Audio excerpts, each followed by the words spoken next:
Et si le Verseau détenait un message que ton âme attend depuis toujours, es-tu prêt à l'entendre? Et si le livre de l'Apocalypse, ce n'était pas du tout une prophétie sur la fin du monde, mais plutôt un guide secret pour une transformation intérieure. C'est la thèse, franchement audacieuse, du Message du Verseau, un texte de 1960 de Samael Aounweor. Et aujourd'hui, on va tenter de décrypter tout ça. Dès la préface, l'auteur donne le ton. Et quel ton! Ce n'est pas une simple lecture, non, c'est un véritable défi qui est lancé. Le livre, il se présente comme un point de bascule, un moment où l'humanité est forcée de faire un choix radical entre deux destins complètement opposés. C'est donc ça la prémisse complètement folle au cœur de cet ouvrage. L'idée, c'est de retourner notre perspective à 180 degrés. L'Apocalypse, ce ne serait pas un cataclysme extérieur qui nous tombe dessus, mais un processus intérieur, un voyage spirituel au plus profond de nous-mêmes. Alors, il faut savoir que toute l'œuvre est construite sur une prophétie. Mais attention, c'est une annonce urgente. Selon l'auteur, on ne parle pas d'un futur lointain, pas du tout, ça concerne le présent même de son époque. Et cette urgence, elle est vraiment palpable. Weshir, il ne parle pas de quelque chose qui va arriver dans des siècles. Non, il affirme que les temps de la fin ont déjà commencé. Il va même jusqu'à situer le début de cette nouvelle ère de manière super précise, à peine 2 ans après la publication de son livre. Et là, on tombe sur la première idée vraiment contre-intuitive du livre. Parce que, contrairement à ce qu'on entend souvent, que l'ère du Verseau c'est la paix, l'harmonie, eh bien ce texte annonce tout le contraire. Il affirme que cette nouvelle ère spirituelle, pour commencer, elle doit passer par des catastrophes planétaires. Une sorte de grande purification par le feu pour nous forcer à nous réveiller spirituellement. Allez, on entre maintenant au cœur de l'interprétation gnostique. C'est vraiment ici que l'Apocalypse est entièrement décodé, mais comme une carte de notre propre anatomie spirituelle. Cette comparaison, elle résume tout. C'est un changement de paradigme complet. En gros, ce qui était géographique et historique, ça devient anatomique et intérieur.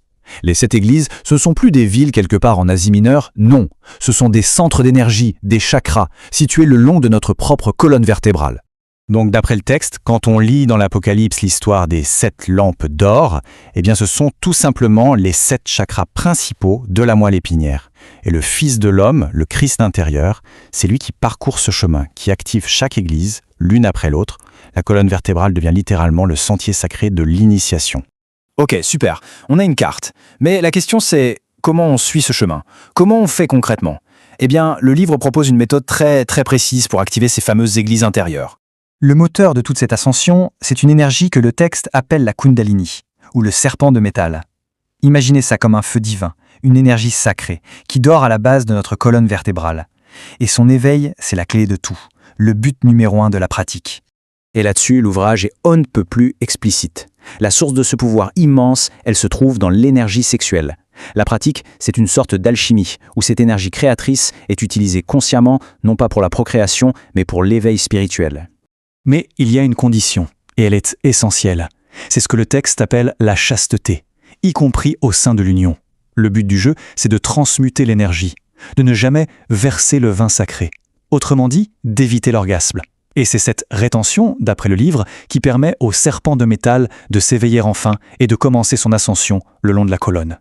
Bien sûr, ce voyage intérieur ne serait pas complet sans un grand méchant, sans obstacle. Et le texte décrit très bien un adversaire fondamental, un adversaire qu'il faut affronter et vaincre à l'intérieur de soi.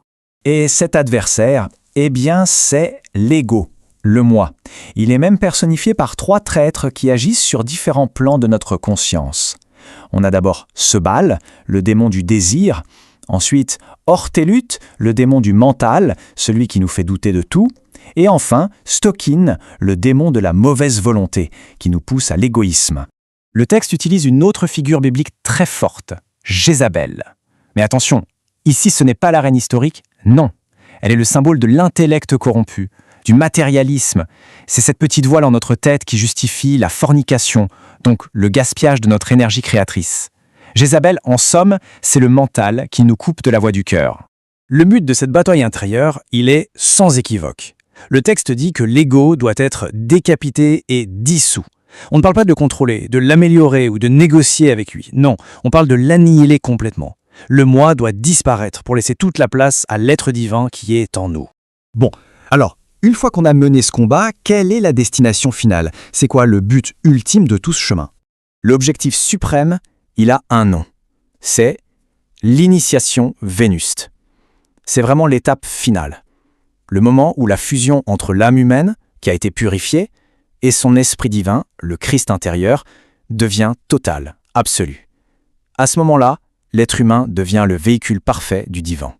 Et c'est là qu'arrive la plus grande révélation du livre, la fameuse Nouvelle Jérusalem promise dans l'Apocalypse, cette cité sainte qui descend du ciel. Eh bien, ce n'est pas une ville, ce n'est pas un lieu, c'est l'être humain lui-même. Un être humain transformé, perfectionné, devenu un temple vivant.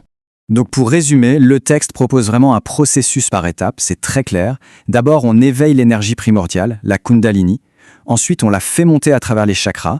En chemin, on anéantit l'ego. Et à la fin, on permet au divin de s'incarner en nous pour nous transformer en un être de lumière, une nouvelle Jérusalem vivante.